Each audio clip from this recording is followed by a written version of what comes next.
Hi everyone, welcome back to Trees and Turtles. My name is Imogen. In today's video, I am sharing the best 5 habits I've developed in the past 5 years. If you're not already subscribed, make sure to do that, give this video a thumbs up, follow me on Instagram, and let's get started. So I've done videos like this in the past, but I wanted to do another one, so here it is. And the first best habit that I've developed in the past 5 years, just about, I developed it 5 years ago, okay?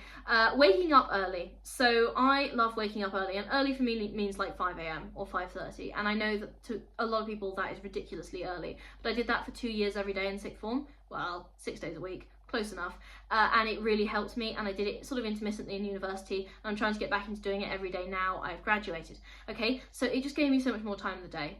And waking up early, it doesn't have to be 5 AM, it could be like just early for you, whatever early is. It could be like 6:30, it could be 8 AM, it could be 9 AM. Okay, whatever early is for you, wake up early, it gives you more time back. You're welcome. Number 2, I've made another video on this, check it out if you like, but viewing myself as a work in progress and aiming for continuous improvement over instant perfection. Now, I am a huge perfectionist, but you can absolutely bet, and you will win, because I was even more of a perfectionist 5 years ago, and I just procrastinated so much because I'd be like, I don't want to do this because it's not going to be perfect. But I'm a work in progress, and you're a work in progress, and everyone's a work in progress. And viewing myself that way and aiming for continuous improvement over instant perfection has really, really, really been helpful for actually getting stuff done, okay?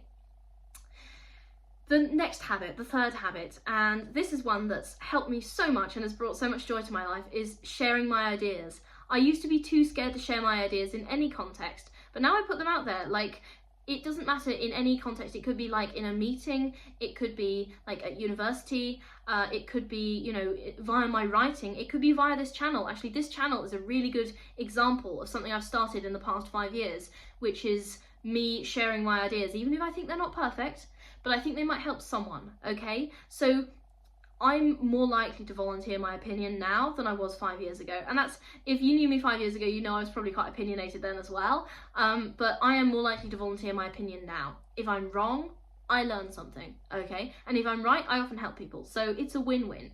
And sharing my ideas has been something that really changed my life because it actually helped me to be less scared of failure. Okay, like often I'm wrong. Like I'm wrong all the time, guys. I'm so wrong, like many times, but do I learn? Yes, I learn so much more than before when I was scared to volunteer my opinion, because then I just keep it to myself and I just be wrong quietly and not learn anything. And then I share my opinion and someone else be like, actually that's wrong. And I'd be like, oh my God, thank you, I learned something, okay? Sharing my ideas. Standing up for myself. I was such a doormat 5 years ago. I literally was. I was such a doormat, okay? You could walk all over. I got walked all over all the time, and it was terrible. It sucked. It was horrible, okay? And partly that was like my environment at the time, and I worked very hard to change that. But standing up for myself and learning how to stand up for myself and learning that I was worth standing up for has been something over the past 5 years that has absolutely changed my life. And these days, if someone does something that upsets me, I'm much less likely to let it go. I'm much more likely to be like, hey, you upset me, can we talk about it? Rather than be like, oh, it's fine, okay? I used to bottle up my emotions a lot, and now, even if it's an awkward conversation to have, I'm much more likely to stand up for myself and say, hey, I didn't appreciate that, can we talk about it? And that has got me out of many toxic situations. I am also estranged from my mother, and standing up for myself led to that, and it's improved my life very, very much.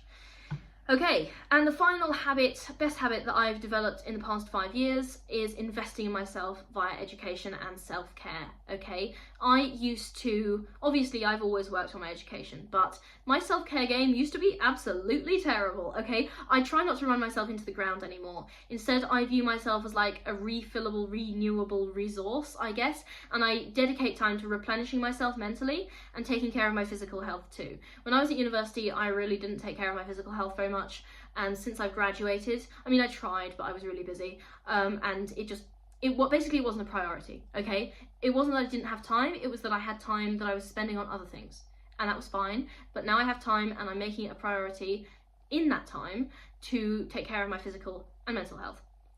Although I did take care of, I think I took better care of my mental health at university than I did of my physical health. But anyway, investing in myself via education and self-care has been something that's been amazing in the past 5 years. So I know that when I run myself into the ground, it's just counterproductive, because it basically benches me for extended periods of time, and that's really bad for my productivity. So in terms of productivity, I need to invest in myself via upskilling, education, self-care, okay? So, quick little recap. The best 5 habits I developed in the past 5 years are waking up early, viewing myself as a work in progress, not being perfectionistic, sharing my ideas, even if I'm wrong, I learned something, standing up for myself, so worth it, and investing in myself via education and self-care. Alright, if you're not already subscribed, make sure to do that, give this video a thumbs up, follow me on Instagram, I will see you guys in the next video. Okay, bye!